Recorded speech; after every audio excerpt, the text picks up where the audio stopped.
Je n'avais pas suffisamment travaillé, je ne méritais pas d'avoir mon bac.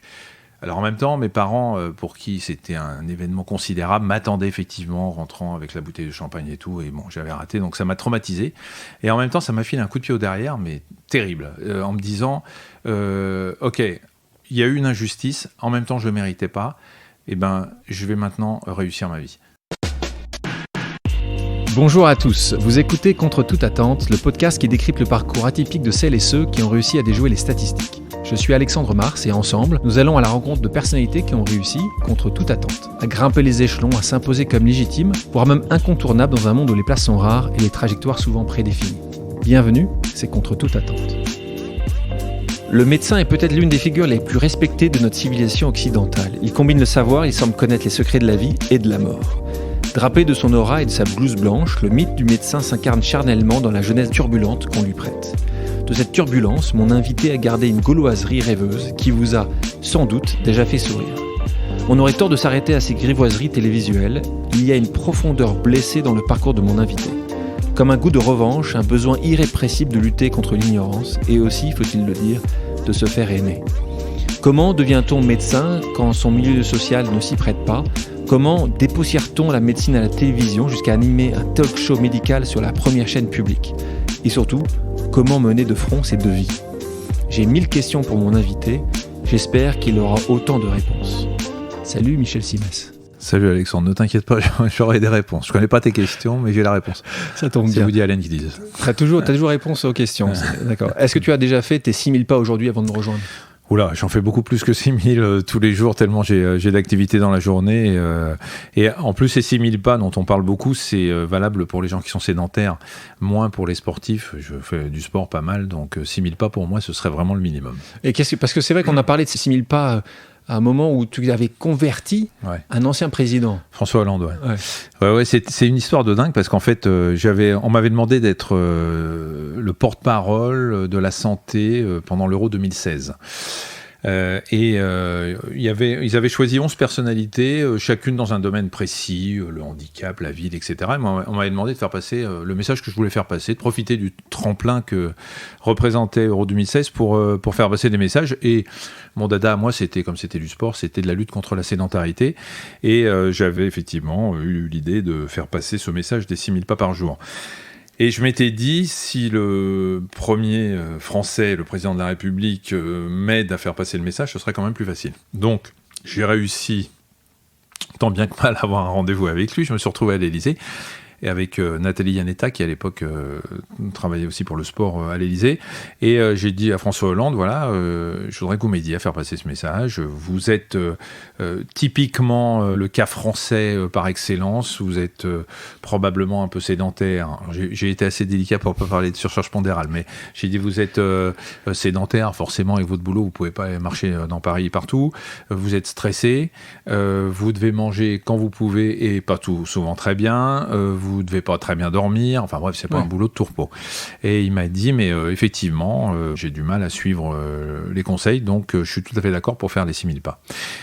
Malheureusement, il y a eu les attentats de novembre, et ce qui fait que tout est tombé à l'eau. Mais François Hollande, je l'ai su après, parce qu'entre le moment où j'ai rencontré les attentats, il s'est déroulé un petit moment, et les conseillers qui travaillaient avec lui disaient quel est le con qui lui a donné cette idée, parce qu'il bossait maintenant en faisant le tour de l'Élysée, près de l'Élysée, du parc. Ouais. Tu es issu d'une famille d'immigrés juifs d'Europe de l'Est. Arrivé en France en 1922, ton grand-père est mort dans les camps, arrêté par la police française. Est-ce qu'il y a un lien entre cette histoire tragique et ta vocation de médecin ? Je crois pas. Pas un lien direct, en tout cas. Chez les Juifs d'Europe centrale qui ont souffert de la Shoah, qui n'ont pas pu faire d'études, très peu ont eu leur bac, bien évidemment, qui étaient, comme mes parents, dans la confection, avaient une grande ambition pour leurs enfants, qui étaient, il y a toujours les blagues qui disent, c'est la grand-mère juive qui se promène avec ses petits-enfants de 4 et 6 ans, et elle rencontre une autre dame et qui lui dit, comme ils sont mignons, vraiment il est joli celui-là, il est beau, et dit lequel, l'avocat ou le médecin ? Il y avait une ambition pour les enfants incroyable de la part de cette génération.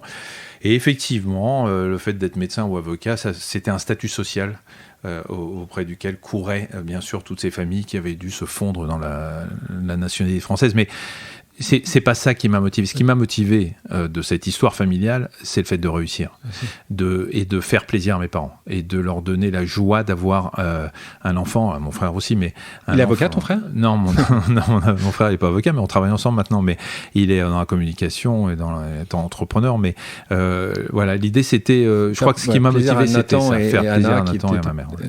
Et donc tu es le premier Simès à avoir son bac. Ouais. C'est comme ça que ça se passe. Pas facilement, oui. Donc ça a été compliqué, justement.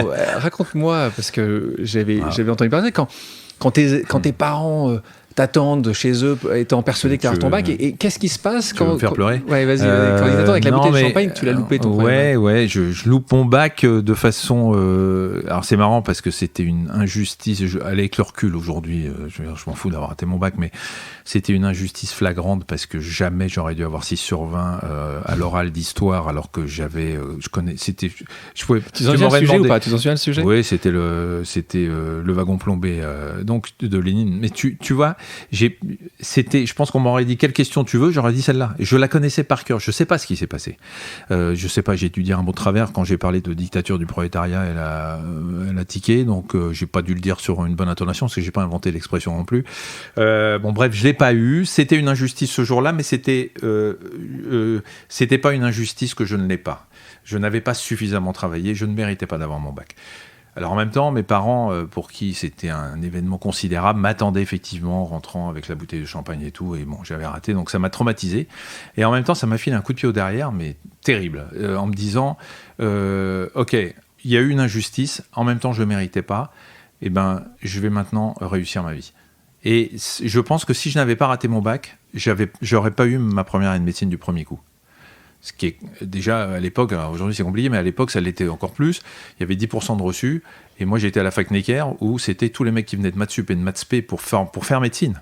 Donc j'avais un bac D que j'avais raté, j'avais une mention assez bien juste au deuxième coup. Enfin bref, statistiquement, jamais personne n'aurait parié 1 euro sur moi, enfin 1 franc à l'époque.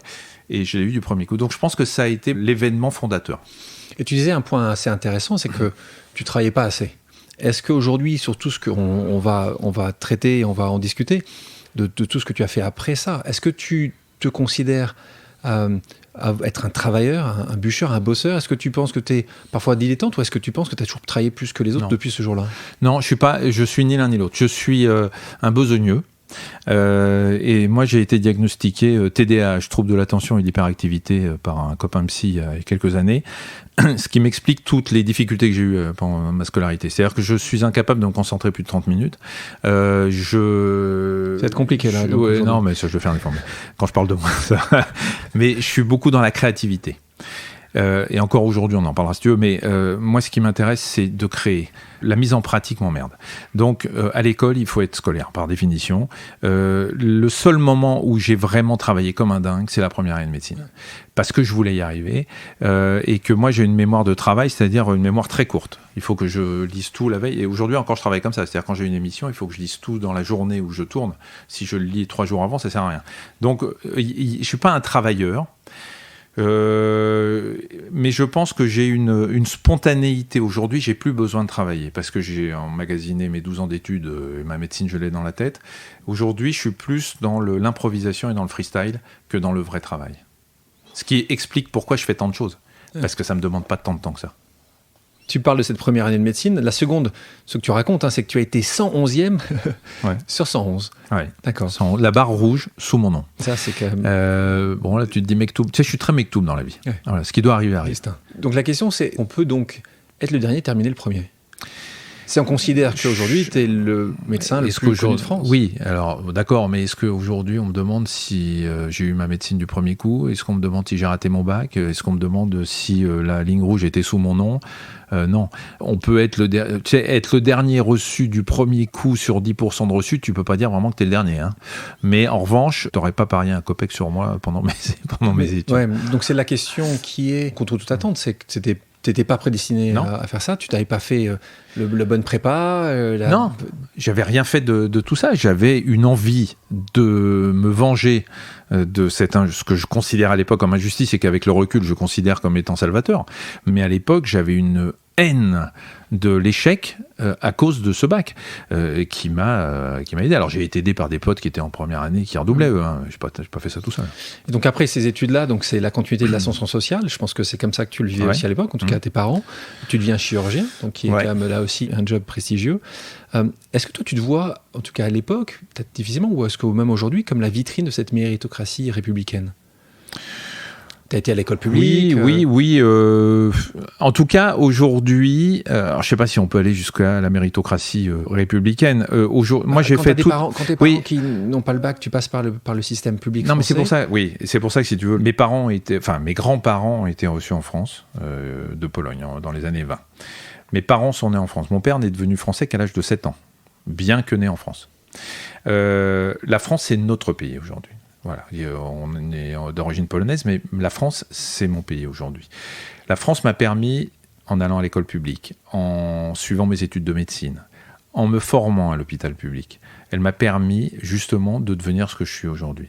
Et je ne sais pas s'il y a de la méritocratie, mais en revanche, si je continue à travailler à l'hôpital aujourd'hui encore, c'est parce que je pense que je dois quelque chose à l'hôpital. Et je dois quelque chose à la République et je dois quelque chose à la France.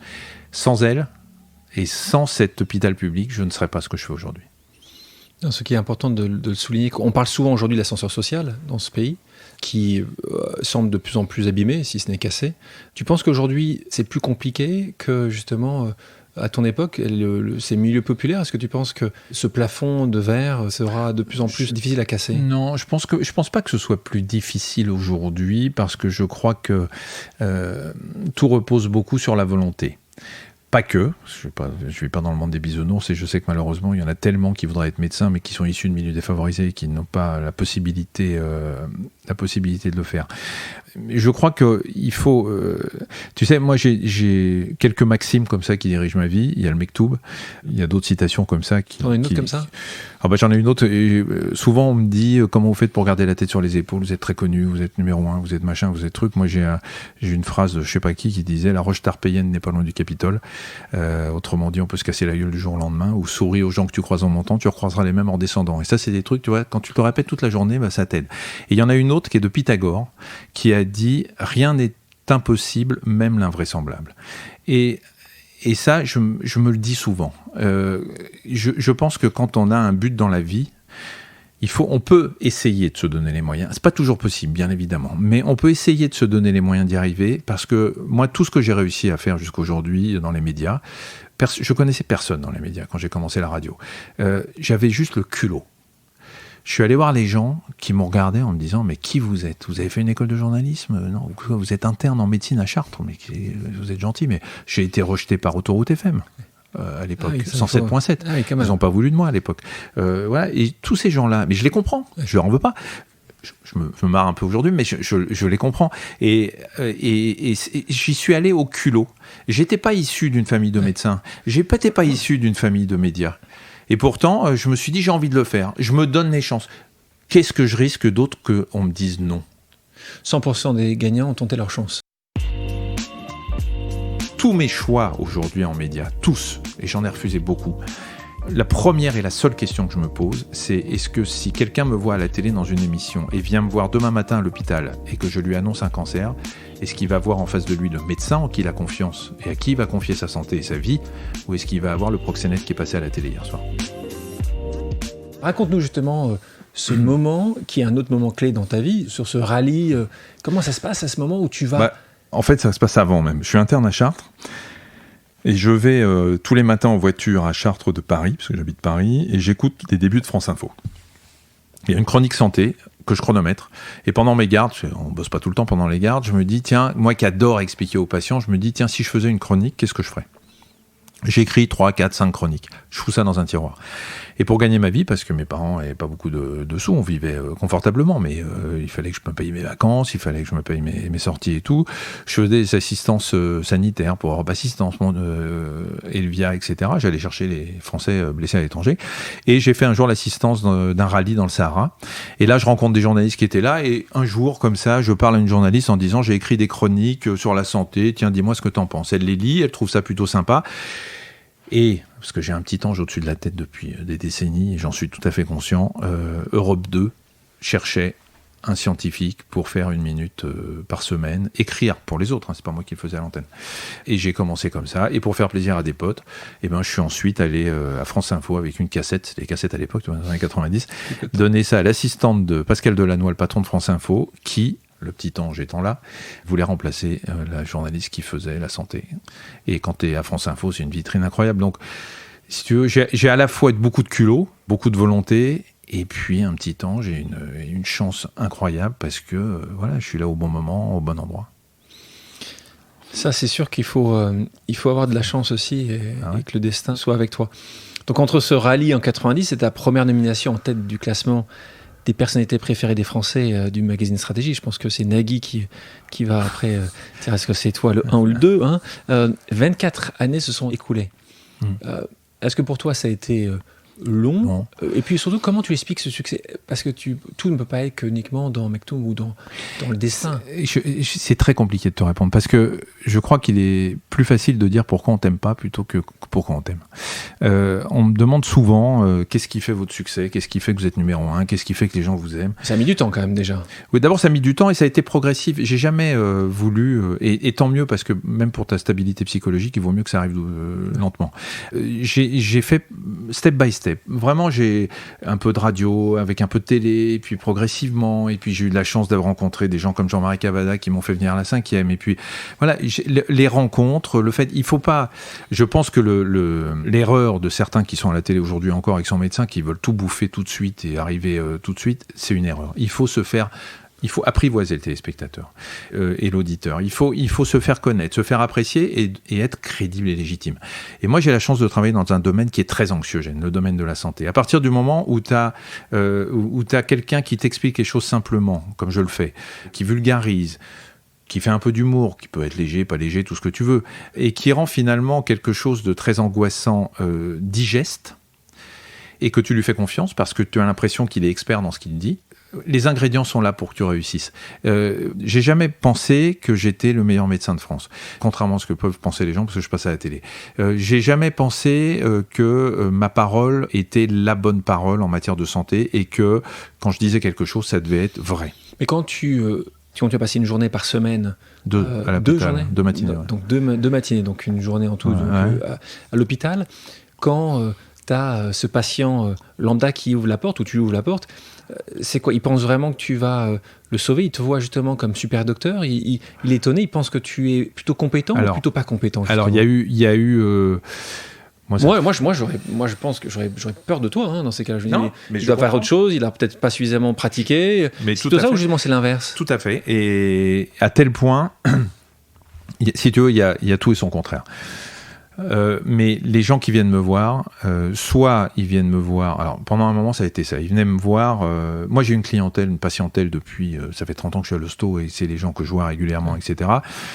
À un moment, la télé aidant, j'avais 2 mois d'attente pour avoir une consultation. C'est pas possible, quand t'as mal aux oreilles, parce que je suis ORL, d'attendre 2 mois. Donc j'ai demandé à ne plus voir de nouveaux patients, pour réserver les places à tous les gens que je suis, et suffisamment nombreux pour que je puisse remplir mes consultations sans problème. Et en tout cas, être très disponible. Donc aujourd'hui, le délai d'attente est faible. Mais à un moment, ça a basculé. J'ai senti la bascule. Et les gens venaient me voir, parfois sous un prétexte découlant de ma spécialité, pour autre chose.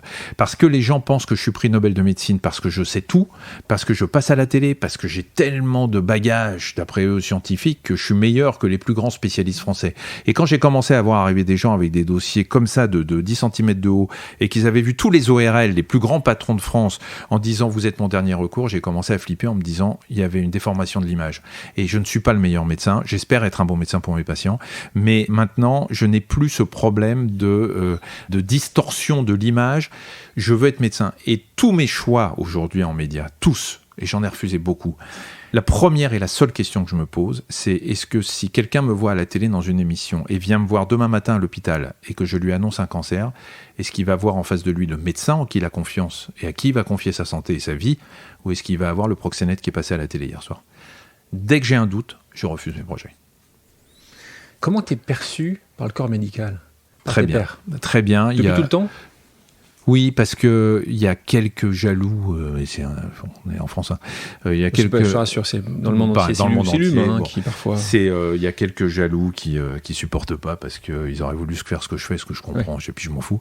Je suis bien perçu parce que je crois donner une bonne image de la médecine. Mon côté carabin fait marrer les mecs qui le sont aussi, mais qui peuvent pas trop s'exprimer. Je défends la santé publique, je travaille à l'hôpital public, je fais passer des messages et je suis en première ligne, par exemple, pour la lutte contre la désinformation des vaccins, et je suis une sorte de porte-parole de la médecine moderne en France, et je pense que les médecins me sont reconnaissants pour ça. Et tu parlais de... Je suis pas un défroqué. C'est important quand tu es médecin, c'est-à-dire que je continue à exercer. Ouais. Je fais partie des leurs. Je ne suis pas devenu journaliste santé, et pour les médecins, c'est très important. Okay. Et justement, si on continue là-dessus, tu n'es pas un défroqué, ce qui veut dire que tu continues à pratiquer. En revanche, tu as arrêté d'opérer. Ouais. Donc, et ça, est-ce que ça a été une déchirure, ou est-ce que... Parce que ça doit être... C'est le comble, une déchirure pour un médecin, pour un chirurgien. Mais j'ai... oui, ça a été difficile, mais c'était un choix indispensable. Quand tu fais de la chirurgie, tu fais ça ou t'en fais pas. C'est pas possible. Parce que tu perds la main, tu deviens dangereux, enfin c'est bon, c'est pas responsable. Et puis, vu ma position, je pense que si j'avais eu un petit problème au bloc opératoire, ça se serait su très vite. Donc, ça arrive des petits problèmes au bloc opératoire. Bien sûr, ça peut arriver, c'est de la chirurgie. Mais il y a un moment, ce qui est dommage, c'est que j'ai fait médecine pour être chirurgien. Ah oui.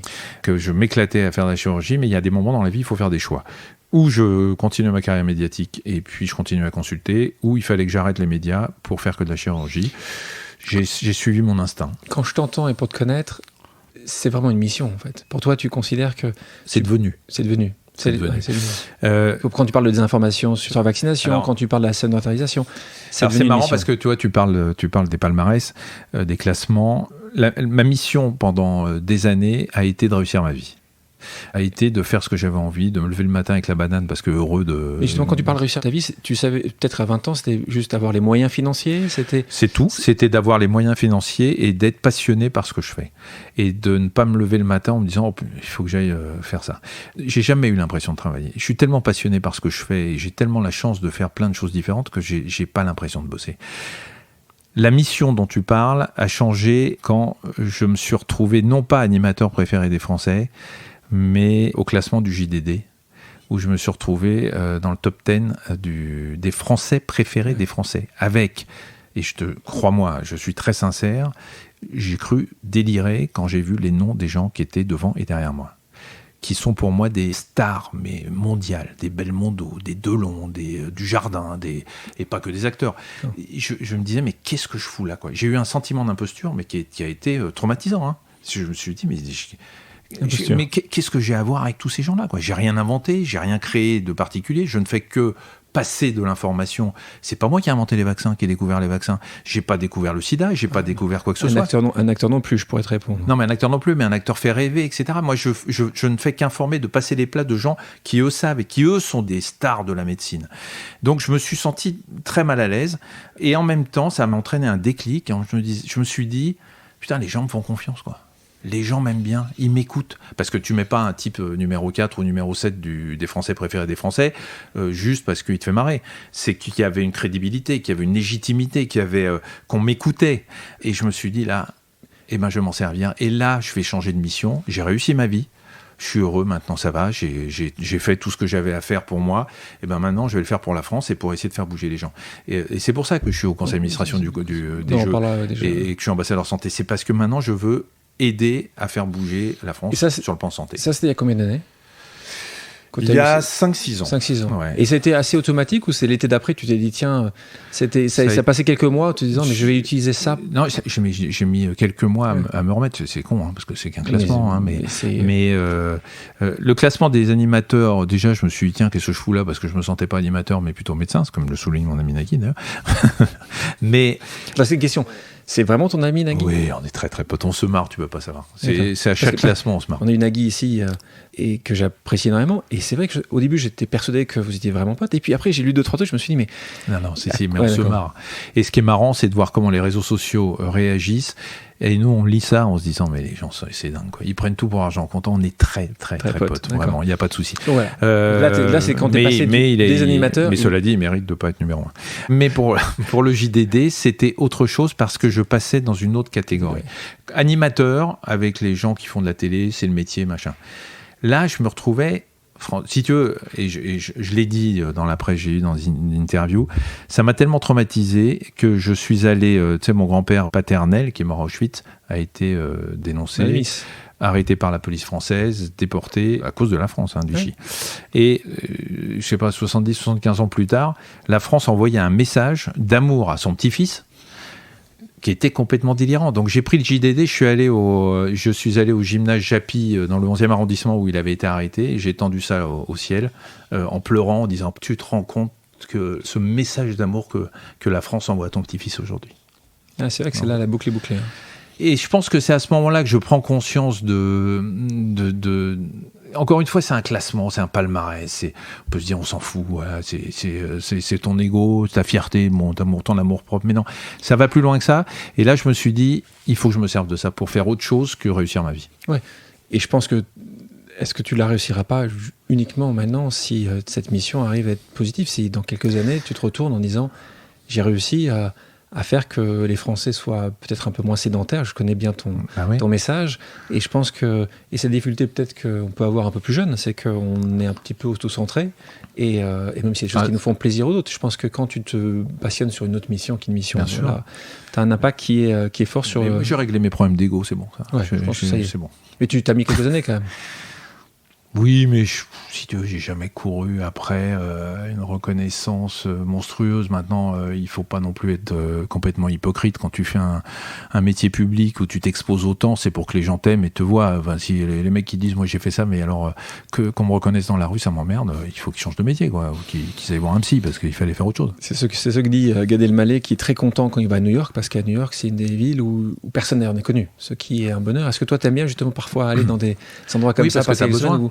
Non, mais tu as besoin de respirer un peu. Moi, je sors dans la rue ici, tout le monde me regarde, mais c'est pas grave. Ouais. D'abord, j'ai un respect terrible de la part des gens parce qu'ils me disent toujours bonjour docteur. Et ça, la distance est très importante. Et puis, il y a des moments, tu as envie de t'arrêter devant une vitrine sans que quelqu'un vienne te demander un selfie. Donc, c'est pas avoir le melon. C'est juste te dire, tiens, j'aimerais bien pouvoir être un peu peinard de temps en temps. Et quand je vais dans des pays où on me reconnaît pas, c'est une sorte de repos, mais c'est pas grave. Enfin, je veux dire, je reviens à la gare et puis c'est bon. Tu dois avoir maintenant combien ? Une quinzaine d'émissions de santé à ton actif ? Différentes depuis que j'ai commencé ? Ou j'en sais rien. Oui, à peu près. Donc, mais la médecine a une image très austère, parfois inquiétante pour les gens qui ne connaissent pas. Tu as réussi à expliquer le succès de tes émissions, de toutes tes émissions ? Je pense que la vulgarisation est pour moi une seconde langue.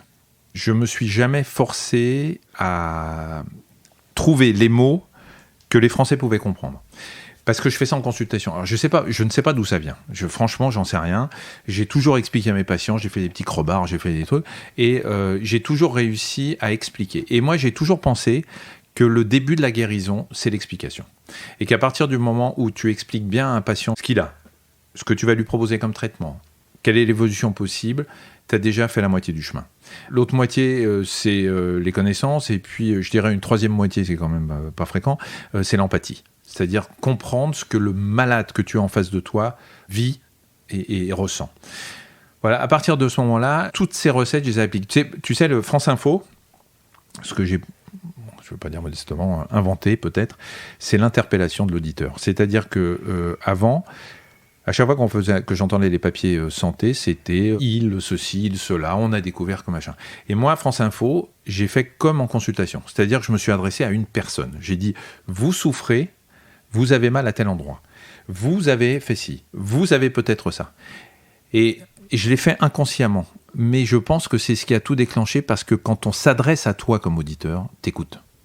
Putain, mais il est en train de me parler là. Mais il parle de moi. Ouais. Et puis il est en train de décrire ce que j'ai. Mais c'est exactement ce que j'ai. Et on n'est pas dans le « il » neutre qui concerne toute une population. Tu personnalises en fait. Voilà, tu personnalises, donc tu attires l'audience. Et moi, j'ai toujours fait ça. Et je pense que c'est ce qui a été à l'origine, plus l'humour, plus le fait que je me permette de déconner de temps en temps. Assez souvent. Et entre ta première opération et ta première télé, quel était ton pire trac ? Ah, première télé, parce que la première opération, quand tu es jeune chirurgien, tu es accompagné. Tu es accompagné par quelqu'un qui est là, un senior, chef de service ou un interne, et qui est là et qui te guide. On te laisse pas, on te dit pas, va faire l'appendicite comme ça. En télé... C'est laquelle ? Quelle émission tu te souviens ? C'était Télématin. Je préfère ne pas trop parler de ça parce que ça m'obligera à parler de l'animateur qui n'avait pas été très cool à l'époque, bien que m'ayant engagé. Parlons-en. Oui, mais je ne veux pas citer parce que c'est pas un problème personnel. Parce que moi, j'ai fait depuis, ça m'a servi aussi. Tu vois. Voilà. Autant l'échec du bac m'a servi à réussir, autant ce qui s'est passé ces jours-là, quand j'ai commencé la télé et que je n'ai pas été aidé une seconde par l'animateur, ça m'a servi de leçon quand moi, présentateur, je faisais venir de jeunes chroniqueurs qui se pissaient dessus de trouille en direct, et je faisais tout pour les aider, pour les accompagner, tellement j'avais stressé, été traumatisé ce jour-là sans aucune main tendue. Ces jours-là ou ce jour-là ? Ce jour-là, j'ai encore revu les images il n'y a pas longtemps, mais je me souviens très bien parce que c'était tôt le matin, je n'avais pas dormi de la nuit, j'avais pris des bêta-bloquants pour éviter d'avoir les effets secondaires du trac. Ça a été une épreuve. Et j'ai pas été aidé ce jour-là. Bon, après, tu finis par t'y faire, et puis une fois que tu es à cette école de Télématin en direct pour commencer, je peux dire que le reste paraît simple. Mais voilà, ça a été... C'était plus facile après ou non ? Oui, ça a été toi qui étais meilleur, quoi. Après, il a fallu quand même quelques semaines ou quelques mois pour que ça aille mieux. Mais voilà, pour comparer, tu le compares, la chirurgie, première opération avec un guide, deuxième opération où tu es tout seul. Ouais, d'accord. C'est la deuxième opération, c'est Télématin. C'est Télématin. Voilà. Et en parlant d'animateur télé, donc ça va pas être celui-là, mais qui est pour toi le meilleur aujourd'hui, pas docteur, mais le meilleur aujourd'hui animateur télé ? Soit nouvelle génération, C'est difficile de dire quel est le meilleur parce qu'il y a tellement de domaines différents dans la télé. J'ai une admiration folle pour mon ami Nagui. On y revient. Oui, on y revient parce que j'ai eu la chance d'animer des émissions avec lui. Et je me vois encore, c'est des émissions qui s'appellent Tout le monde joue, qui sont en prime. Et je me souviens, les premières émissions, j'étais un spectateur. C'est-à-dire que je co-animais avec lui, mais il me fascinait tellement, il me fascinait avant, il me fascinait tellement que je le regardais présenter une émission que je co-présentais, ce qui est quand même un peu problématique. Et moi, je suis une éponge, moi.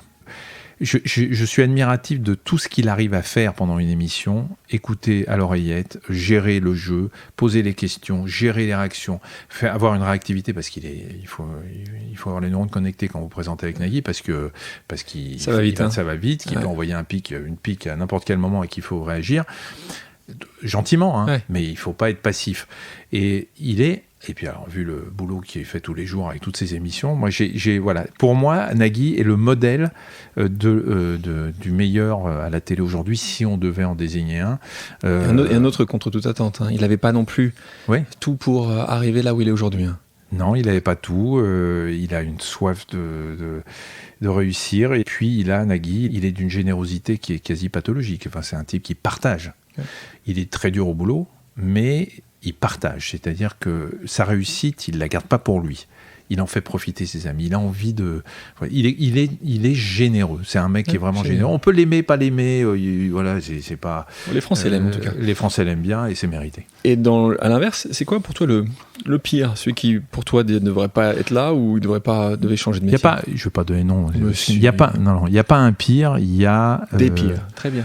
J'ai en tête des présentateurs qui m'insupportent parce qu'ils sont suffisants, parce qu'ils sont pas empathiques, parce qu'ils sont pas gentils, ils sont pas c'est leur tronche avant tout. Tu vois, la notoriété peut rendre imbuvable, et ça c'est insupportable. Je vais pas être très modeste. Je pense que les gens me faisant confiance, quand c'est moi qui passe les messages, peut-être qu'il passe un petit peu mieux. En 2016, tu rejoins l'aventure Paris 2024 en tant que membre d'abord du comité Sport et Société que j'avais le plaisir de présider. Aujourd'hui, tu es membre du conseil d'administration, ambassadeur santé. Et je suis à chaque fois, je t'avais déjà dit, agréablement surpris lors de nos conseils d'administration par tes prises de position. Alors pour toi, c'est un événement majeur et une opportunité donc unique de changer les mentalités, de modifier donc la vision, les courbes de sédentarité, d'inactivité. Tu peux juste rappeler pour les auditeurs les chiffres que tu me redonnes à chaque fois sur justement le problème qui est en face de nous, qui est majeur. Et je vais commencer par te dire que quand j'ai reçu le coup de fil de Tony Estanguet me demandant d'être au conseil d'administration, j'ai été assez bouleversé de cette confiance. Alors, on n'est pas chez le psy, je ne vais pas te parler d'un syndrome d'imposture en permanence, mais ça a été un véritable, d'abord une surprise pour moi, vraiment. Non, parce que qu'on ait travaillé pour la candidature, c'est une chose. Qu'on puisse me demander des conseils en matière de messages sur la lutte contre la sédentarité en est une autre. Être au conseil d'administration, être nommé officieusement ambassadeur santé de Paris 2024, dans les difficultés que j'ai aujourd'hui à comprendre la place que j'ai dans le cœur des Français, c'est un truc en plus. Alors, bon, on ne fait pas de la psy, mais je te le dis, c'est un vrai, pour moi, j'ai été assez bouleversé quand Tony m'a appelé. La sédentarité en France, c'est un problème parce qu'on estime, alors il y a tous les chiffres, mais que la moitié des Français sont sédentaires. C'est-à-dire qu'ils ne font pas un minimum de 30 minutes d'activité physique par jour, ou ces fameux 6000 pas. Donc c'est 30 minutes, c'est 30 minutes de marche un peu plus rapide que ce qu'on fait d'habitude. On parle des sédentaires, pas des sports. Bien sûr. Cette activité physique, on emploie le mot activité physique et non pas le terme sport, qui fait peur. On sait que les gens qui sont sédentaires vont augmenter, alors on va même positiver, les gens qui font de l'activité physique, un minimum, vont réduire de 40% le risque de cancer du sein, du cancer du côlon, d'un certain nombre de cancers. 40%. 40%. En fonction de l'activité physique que tu vas avoir tous les jours, tu vas augmenter ton espérance de vie, mais pas seulement ton espérance de vie en bonne santé. Parce que augmenter ton espérance de vie et être grabataire pendant les années que tu rajoutes, ça n'a aucun intérêt. On ne peut augmenter l'espérance de vie en bonne santé, ce qui est considérable. Ne serait-ce que pour les effets cardiovasculaires, qui sont les effets les plus connus depuis des générations, mais qu'on connaissait de façon empirique. On sait qu'un cœur qui est sportif est un cœur plus efficace, et tu vois combien de fois, 60 fois par seconde quand même, il se contracte ton cœur pour ceux qui sont bien. Ça peut être 80, tu te rends compte le moteur que ça représente toute une vie. Plus ce cœur est solide et plus il est fort, plus il éjecte le sang qui est indispensable à la vie. On sait que les gens qui ont une activité physique vont réduire les risques de maladies neurodégénératives du cerveau, ou en tout cas vont repousser l'apparition des symptômes. L'estime de soi, on n'en parle pas suffisamment. C'est le meilleur antidépresseur qui soit, l'activité physique. Et ça a été prouvé scientifiquement. Voilà, on a aujourd'hui tous les chiffres. Pendant des années, ça a été empirique. Pendant des années, on a fait du sport, c'est bon pour la santé. Aujourd'hui, on a tous les chiffres. T'as les données. On a les données. Et c'est ces données-là qu'on va exposer pendant les 5 ans qui nous séparent de Paris 2024. Et on va essayer, avec des marqueurs, et grâce au collectif pour une France en forme, dont je fais partie, dont je suis la vitrine, on va essayer de mettre des marqueurs qui vont montrer qu'on va réussir notre pari. Donc, d'après toi, c'est faisable. Pourquoi ça n'a pas été fait ces dernières années ? Tu penses que c'est parce qu'aujourd'hui, tu es capable de donner des chiffres ? Tu penses que les gens, justement, ont envie de se positionner, de voir ce qu'il y a de bien pour eux ? Et justement, quand tu leur dis qu'ils vont vivre plus longtemps et être en meilleure forme, tu penses que ça va les pousser à le faire ? Il y a plein de choses. Il y a le fait qu'aujourd'hui, effectivement, ce n'est plus balancé comme ça de façon empirique, mais on a des chiffres. Et ça, les chiffres, quand tu dis aux gens que si vous marchez 30 minutes par jour, vous allez réduire de 30% votre risque de cancer, ça parle. La deuxième raison, c'est que le mot prévention n'est plus un gros mot. C'est une des priorités du ministère de la Santé aujourd'hui. On a compris que la médecine, c'était pas seulement de soigner. Alors, tu connais l'adage, il vaut mieux prévenir que guérir, mais ça, c'était dans les livres. Aujourd'hui, on a tous les moyens médicaux pour faire de la prévention primaire, c'est-à-dire éviter qu'on ne tombe malade, et de la prévention secondaire pour éviter les rechutes quand on a été malade. La prévention est aujourd'hui écrite en grosses lettres au ministère de la Santé. C'est l'essentiel. Pourquoi ? Parce que moins les gens tombent malades, moins ça coûte à la société, moins ça coûte aux complémentaires santé, et que on a tous intérêt à ne pas tomber malade, ne serait-ce que pour sa propre vie, et que les gens aujourd'hui sont conscients qu'ils vont vivre plus longtemps. On gagne 1 mois d'espérance de vie tous les trimestres. Si tu en es conscient, tu te dis, j'aimerais bien quand même vivre avec mes petits-enfants, mes enfants le plus longtemps possible, mais je ne vais pas attendre de tomber malade pour que la médecine me guérisse. Je vais essayer de faire ça en avance. Donc je vais faire de la prévention. Les jeunes aujourd'hui sont tout à fait conscients qu'il faut avoir du bien-être dans son travail, dans sa vie, pour vivre plus longtemps. Et la troisième raison, et là je ne vais pas être très modeste, je pense que les gens me faisant confiance, quand c'est moi qui passe les messages, peut-être qu'il passe un petit peu mieux. Que si c'était juste un document du ministère. Voilà. Un autre projet, qui te tient très à cœur, c'est celui que tu as lancé avec ton frère, c'est Dr Good, un magasin de santé trimestriel. Magazine. C'est un magazine. Magasin, c'est mes parents. un magazine de santé trimestriel. Donc, premier numéro, tu me donneras les chiffres après, mais premier numéro, il a 113 000 exemplaires, j'essaie d'avoir les chiffres exacts. Ouais, on est à plus de 200 000 là. Voilà. Et donc maintenant, c'est une évolution... forte. Comment tu expliques ça aussi ? Je sais pas, c'est une histoire de dingue. Parce que regarde, je te prends un autre exemple. Au même moment, tu as un petit groupe qui s'appelle Bayard qui lance quelque chose d'assez similaire, un autre bémistriel qui s'appelait Tempo Santé. Et eux, je crois qu'ils sont à 3 ou 4 fois moins de ventes. Alors c'est toi encore parce que t'es la magnifique photo à droite. Je peux pas te dire que j'y suis pour rien et que. Non mais en fait, cette histoire est dingue parce qu'avec Franck, mon frère, on se dit tiens, il y a peut-être une idée de magazine à lancer. On avait commencé par un gratuit dans les cabinets médicaux et puis on s'est dit c'est dommage, on peut faire mieux. On est allé voir Prisma qui nous a pas suivis. Je crois qu'il le regrette aujourd'hui. On est allé voir Mondadori qui nous a dit banco. Et il fallait être culotté pour lancer du print en ce moment. Et en fait, il est tous les 2 mois, ce magazine Dr Good. Effectivement, le premier devait être vendu à 60 000 exemplaires, un truc comme ça. On en a vendu 130. Et aujourd'hui, on tourne autour de 193, 193, 200 000. Ce qui est le plus gros succès de lancement magazine des 10 dernières années. Alors, le succès, il est lié à quoi ? Au fait qu'on fait beaucoup dans la prévention, ce que je te disais tout à l'heure, important. Qui est ma tronche sur c'est pas en haut à droite, c'est vraiment là, en milieu de couve. Ça doit, là encore, on surfe sur la confiance que m'accordent les gens, bien évidemment. Moi, je travaille énormément en amont sur le chemin de fer, et puis je relis tous les articles. Et puis, on est très, très rigoureux en matière de publicité. C'est-à-dire que je ne veux aucune publicité avec des allégations médicales qui ne soient pas sérieuses. J'ai refusé plein de pubs, y compris pour les très grands noms de soda. Et je ne veux pas... Donc ça commence à se savoir. Ouais. On se dit, s'il y a une publicité dans Dr Good, c'est que non. Ensuite, on s'est dit, tiens, on a une idée, on va essayer de lancer un magazine, un produit dérivé de Dr Good, mais sur l'alimentation. Ça s'appelle C'est Bon, qui est un trimestriel. On a lancé, alors le premier magazine, il était pareil, il voulait en vendre 60 000 de mise en place, on en a vendu 90 ou 100 000. Premier numéro. Deuxième numéro, cartonne pareil. Troisième numéro, cartonne pareil. C'est quoi ? C'est un magazine sur l'alimentation, les recettes, mais tout dans le bien manger.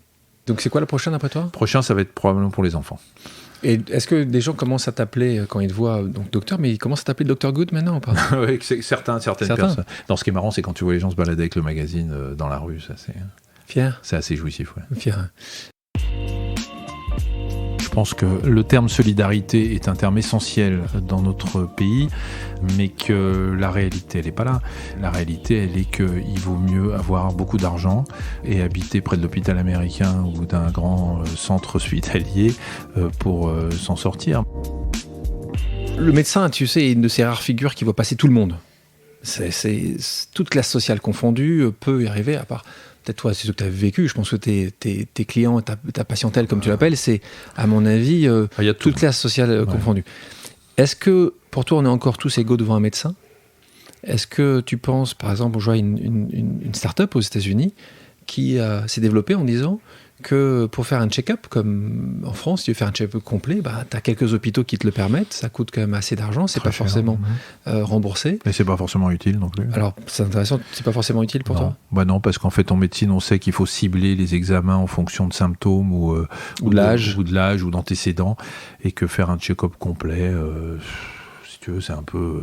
Si on te fait un scanner corps entier aujourd'hui, pourquoi on ne va pas te le refaire dans 3 mois et que la tumeur n'aura pas poussé d'ici 3 mois alors que ça t'aura rassuré pendant quelques semaines. Voilà. Mais donc, ce côté égaux devant un médecin aux États-Unis, justement, il y a des gens qui ont dit ce check-up, la capacité à avoir accès à de la médecine de qualité, devrait être donnée à chacun. Donc, ils ont développé avec des outils d'aujourd'hui, des technologies d'aujourd'hui, ils ont réussi à baisser le coût. Justement, à un coût qui est très abordable et en plus remboursable. Comment tu le vois justement, ce monde de la médecine où on a grandi, et certains auditeurs, avec justement un accès justement à l'hôpital gratuit, aux urgences, à la médecine, à solidarité, et qui est un sujet majeur dans notre beau pays. Comment toi tu vois ? Tu vois que c'est en train de s'échapper ? Tu penses que c'est toujours là ? Tu penses que la qualité existe ? Tu parlais des déserts médicaux, c'est un sujet majeur aujourd'hui, de savoir qu'une partie de nos concitoyens n'ont pas forcément accès à ça. Je pense que le terme solidarité est un terme essentiel dans notre pays, mais que la réalité... Qu'on a un peu oublié. Oui, mais que la réalité, elle n'est pas là. La réalité, elle est qu'il vaut mieux avoir beaucoup d'argent et habiter près de l'hôpital américain ou d'un grand centre hospitalier pour s'en sortir. Mais en même temps, il y a deux problèmes. Les déserts médicaux, oui, c'est un problème majeur qu'il va falloir régler. Mais qu'est-ce que tu veux si tu habites à la campagne et que tu es à 1 heure du moindre hôpital? Qu'est-ce que tu veux qu'on fasse? Est-ce que tu penses qu'on va pouvoir ou mettre un hôpital partout ou demander aux gens d'arrêter d'habiter à la campagne et de se rapprocher des hôpitaux? C'est bien évidemment pas possible. Alors il faut qu'on trouve des moyens alternatifs, des alternatives qui sont les maisons de santé, les infirmières. Il faut une délégation de compétences avec des infirmières, des gens qui pourraient avoir envie de s'installer à la campagne. Télémédecine, tu crois? Télémédecine, bien évidemment, c'est l'avenir aussi. Mais d'ailleurs, la téléconsultation devient autorisée. Mais c'est un changement majeur. C'est un changement majeur, mais parce que en médecine, on n'est pas quand même très enclin à la modernité toujours. Mais bon, voilà, il va falloir qu'on s'adapte. Mais le fait qu'il y ait... j'aime pas le terme de médecine à deux vitesses, parce qu'aujourd'hui, quand tu es malade ou que tu as un accident grave, de toute façon, la médecine vient à toi. Bien sûr. Il n'y a pas de souci. Maintenant... la prévention, peut-être, n'est pas traitée de la même manière. Elle est peut-être pas traitée de la même manière, mais elle est peut-être pas comprise de la même manière. Tu ne peux pas t'adresser de la même façon, quand tu parles de prévention, à quelqu'un qui a fait des études supérieures et à quelqu'un qui n'en a pas fait du tout. Les mots ne sont pas compris de la même façon. Les enjeux ne sont pas compris de la même façon. Il faut une adaptation. Enfin, dans la vie, c'est comme ça. Tu ne parles pas à quelqu'un qui est analphabète de la même façon qu'à quelqu'un qui a fait des études supérieures. Bien sûr. Les patients, il y a de tout. Il y a des gens qui comprennent ce qu'on leur... Moi, je peux passer 1 demi-heure à expliquer à un patient ce que j'explique en 5 minutes à quelqu'un d'autre. Donc, il faut s'adapter. Et pourtant, les messages de santé publique, ils sont standardisés, forcément. Bien donc, sûr. on peut pas, il ne faut pas rêver en se disant que la médecine sera la même pour tous. Aujourd'hui, c'est un fait. Il vaut mieux être riche et avoir accès aux meilleurs médecins si on veut se faire traiter plutôt que d'être pauvre et d'avoir affaire à des gens qui ne sont pas très compétents. C'est une évidence, c'est une lapalissade. Mais c'est comme ça. Maintenant, il faut essayer de réduire ces choses-là. Mais on a la chance, et c'est ton travail aussi toutes les semaines, que l'hôpital français, public français existe, mais il souffre. Alors, tu le sais, je voulais en parler un peu avec toi, les grèves aux urgences, les temps d'attente, la surcharge de travail, la souffrance des personnels hospitaliers. Et ce qui est assez paradoxal, c'est que quand tu vois quelqu'un qui passe du temps dans ces hôpitaux, qui est traité dans ces hôpitaux, ils en sortent à chaque fois en disant « mais quel travail exceptionnel !» que c'est... il y a l'image et il y a le vécu. Voilà. Et ce qui est assez pardon. Donc, est-ce que tu vois que ce système de l'hôpital public est arrivé à bout de souffle? Est-ce que tu le vis, tu le vois? Comment? Oui, bien sûr. Alors moi, j'ai que 2 consultations par semaine, 2 matinées par semaine, mais je parle à mes copains. Quand je vois que mon chef de service, il passe la moitié de son temps en administratif, c'est pas supportable. Il n'a pas fait médecine pour traiter les papiers. Quand je vois qu'il y a de moins en moins de personnel, moi, les gens qui viennent à l'hôpital, ils viennent ce qu'on appelle le POMA, c'est-à-dire que la caisse centrale, pour ensuite s'inscrire, etc. Une semaine sur 2, il y a une seule personne à l'accueil, le temps que l'autre arrive 1 heure après, etc. Il y a du retard. On a des consultations assez rapprochées à l'hôpital. Parfois, c'est moi qui suis obligé d'aller chercher les gens en salle d'attente qui n'ont pas pu s'inscrire parce que le ticket n'était pas encore passé, etc. Il y a un vrai problème de personnel à l'hôpital. Il y a un problème de surcharge de travail considérable. Être médecin, mais pas seulement, infirmière, aide-soignante, kiné, tous ceux qui travaillent à l'hôpital. Il y a le travail technique, et puis il y a le travail, il y a ce qui est émotionnellement difficile à vivre. On est confronté à la maladie, on est confronté à la mort, on est confronté au désespoir. Vous pouvez pas ressortir, on peut pas ressortir comme ça d'un hôpital comme si on était allé pointer pour aller vendre dans un supermarché. Et moins il y a de monde à l'hôpital, ce qui est le cas, plus chaque personne a une surcharge de travail supplémentaire, plus... Et puis elle a une vie, elle peut avoir des problèmes personnels, plus il va y avoir des risques de burn-out. Le burn-out dans le milieu de la santé est considérable. Donc voilà, il y a un vrai problème. Si on continue à réduire le personnel on va à la catastrophe. Voilà, c'est tout. Et on ne parle même pas des budgets, des moyens, etc. Alors que la médecine française est, contrairement à ce qu'on raconte, encore une des meilleures du monde. Pour avoir vécu à l'étranger, je pense que c'est vu comme une des médecines les plus exceptionnelles, les plus pointues au monde. Et de nouveau, on ne parle pas uniquement des médecins, mais on parle du personnel hospitalier qui sont des gens exceptionnels et qui sont à nos côtés dans ces moments de souffrance la plupart du temps. Mais tu as raison, parce que tu dis en résumant que les gens qui vont à l'hôpital et qui sont traités sortent de là en disant mais quelle chance on a. Chaque fois. Ceux qui n'y vont pas disent c'est le bordel. Oui, je pense que, encore une fois, évidemment que quand tu vas aux urgences, parce que tu vas peut-être attendre 4 heures, l'autre 2 heures. Parce qu'il y en a plein qui vont aux urgences alors qu'ils ne doivent pas y aller. Et alors peut-être là, on va rentrer sur un autre sujet. Tu as raison, parfois ils y vont pour des choses où là, ce serait peut-être le médecin qui pourrait peut-être répondre à ça. Comment on désengorge les urgences. Il faudrait qu'on puisse avoir accès aux médecins qui pourraient te répondre. Et comme tu ne sais pas à qui appeler et puis qu'il est 22h et qu'il n'y a personne. En France, on a connu des figures issues du corps médical qui ne sont pas contentées de pratiquer leur métier. Je ne sais pas si tu me vois arriver, certains se sont même lancés en politique. Je pense notamment, on va faire Bernard Kouchner, Douste Blazy, Xavier Manueli, il y en a quelques-uns d'autres. Tu y songes, toi, à la politique, parfois, en te rasant le matin ? C'est marrant parce que tu sais qu'on me pose de plus en plus la question de vraiment si un jour je ne voudrais pas être ministre de la Santé, mais c'est un jamais, tu dis ? Tu me veux du mal. Écoute, j'ai tellement de boulot, tellement de choses à faire, tellement de liberté dans ce que je dis aujourd'hui. C'est ça surtout. Donc tu sais si que j'ai envie de dire un truc, je le dis. Que ça plaise ou que ça plaise pas, je le dis, je l'écris, je fais ce que je veux. Tu penses que ça serait pas possible si tu étais ministre ? Si, je pense que je tiendrai 48 heures. C'est-à-dire que j'ouvrirai trop ma gueule pour pouvoir un truc. Et puis surtout, tu sais, je pense que... Alors, on me rétorque toujours qu'il y a des conseillers, qu'il y a ceci, qu'il y a cela.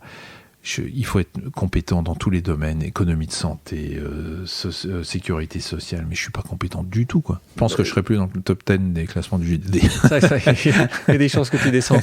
Alors, un livre sur les médecins d'Auschwitz, puis un documentaire. Le travail de mémoire a une place centrale dans ta vie. Dans ce même podcast, Marc Lévy me disait que les dirigeants populistes du monde essayent peu à peu de nous faire replier une phrase essentielle au devoir de mémoire qui est « plus jamais ça ». Qu'en penses-tu ? Plus jamais ça, c'est la phrase que je mets quand je dédicace Hippocrate aux enfers, avec un point d'interrogation. Je dédicace en général en disant le côté sombre de mon beau métier, plus jamais ça, point d'interrogation. Qui est ton bouquin Hippocrate aux enfers, c'est donc un livre effectivement sur les expériences médicales dans les camps de concentration. Qu'est-ce que je te dis ? Plus jamais ça, non. Si je mets un point d'interrogation à la fin de mes signatures, c'est que je pense pas une seconde que ça ne puisse plus exister. L'arrivée du populisme, le nationalisme, l'intolérance, les discours qui rappellent terriblement les pires heures de notre histoire. Moi, je crois en l'être humain et je me dis que voilà, il y a des crises, mais qu'on va se réveiller, et que la France va se réveiller, et je vais dire, j'essaye de ne pas m'exprimer sur mes opinions politiques, mais je pense qu'on a un bon garde-fou en ce moment à la tête de l'État. C'est ton grand-père qui est mort dans les camps et arrêté par la milice. La police française. Et c'est vrai que c'est quand même assez incroyable que 60 ans plus tard, comme tu le disais, un peu plus que 60 ans maintenant plus tard, donc ça c'est une sacrée revanche sur le destin. En effet, tu as bien fait de montrer cette dernière de coup du JDD. Je ne sais pas si on parle de revanche ou c'est même pas une revanche, de raccourci. C'est un raccourci d'histoire. Et tu sais, il y a eu ça. En fait, l'histoire de la famille est très bizarre parce que mon grand-père a été arrêté par la police française en qui il avait entièrement confiance, qu'il avait servi dans l'armée française. Tu sais, quand les Polonais qui arrivaient en France, quand il y a eu une mobilisation, ils sont allés dans un corps de l'armée particulier qui était des gens qui n'étaient pas français mais qui voulaient servir l'armée française. Et mon grand-père y était allé en disant voilà, ce pays m'a accueilli, donc je vais défendre le pays qui m'a accueilli. Il a été convoqué par la police française, ma grand-mère lui a dit n'y va pas, il a dit mais c'est la police, j'ai confiance en mon pays, donc il y est allé, il est parvenu. Donc si tu veux, il y a ça, et puis d'un autre côté, la veille de la rafle du Veldiv, ma grand-mère et mon père et son frère, mon oncle, habitaient dans une rue qui allait être raflée. Et ils ont été prévenus par un policier en civil français. Ne restez pas chez vous, il va y avoir une rafle ce soir. Donc à la fois la police française, celle de Vichy, a condamné mon grand-père, et la police française, par l'intermédiaire d'un civil qui était communiste à l'époque, a prévenu ma grand-mère et a probablement sauvé mon père, et donc moi, parce que sinon je ne serais pas né. Donc si tu veux, il y a quand même, il y a un raccourci de l'histoire qui est quand même assez étonnant. On termine ce podcast par un quiz, je te pose des questions, tu as 2 options, tu choisis celle que tu préfères. Médecin ou présentateur ? Médecin. Parce que je me suis toujours senti médecin, et même en tant que présentateur, je suis trop médecin pour ne pas penser que je le suis. Malade imaginaire ou médecin malgré lui ? Ni l'un ni l'autre. Je ne suis pas médecin malgré moi parce que j'ai voulu l'être, et je ne suis pas malade imaginaire parce que je ne suis pas du tout hypocondriaque. Bio ou vegan ? Bio, de plus en plus d'ailleurs. Je suis converti par ma femme. Fort en gueule ou Fort Boyard? Un peu trop fort en gueule. Parfois, je regrette d'être grande gueule. Ouais. Humour potache ou humour anglais? Ah, un mix des deux. Parce que j'adore le pince sans rire, le second degré, l'humour british, le Woody Allen, tout ça, ou Pierre Desproges. Ouais, ça, c'est des idoles pour moi. Et en même temps, je suis assez potache. Ouais. Info en continu ou journal de 20h? J'espère que France Télé n'aura jamais la bonne idée de me proposer le journal de 20h. Et l'info en continu, ça me gonfle. J'ai l'impression qu'on me répète les choses toute la journée. On t'a jamais proposé? Si, bien sûr, on m'a proposé d'être encore man le matin. Ouais. Ouais. Urgence sociale ou urgence médicale? Mon métier, c'est plus urgence médicale, mais comme le médico-social est très lié aujourd'hui, je crois on peut faire un mix aussi. Ouais. Histoire ou mémoire? La mémoire de l'histoire. Michel, merci beaucoup d'avoir accepté mon invitation. C'était pas un quiz, ça? Non. Merci à tous d'avoir écouté Contre toute attente, le podcast qui décrypte le parcours atypique de celles et ceux qui ont réussi à déjouer les statistiques.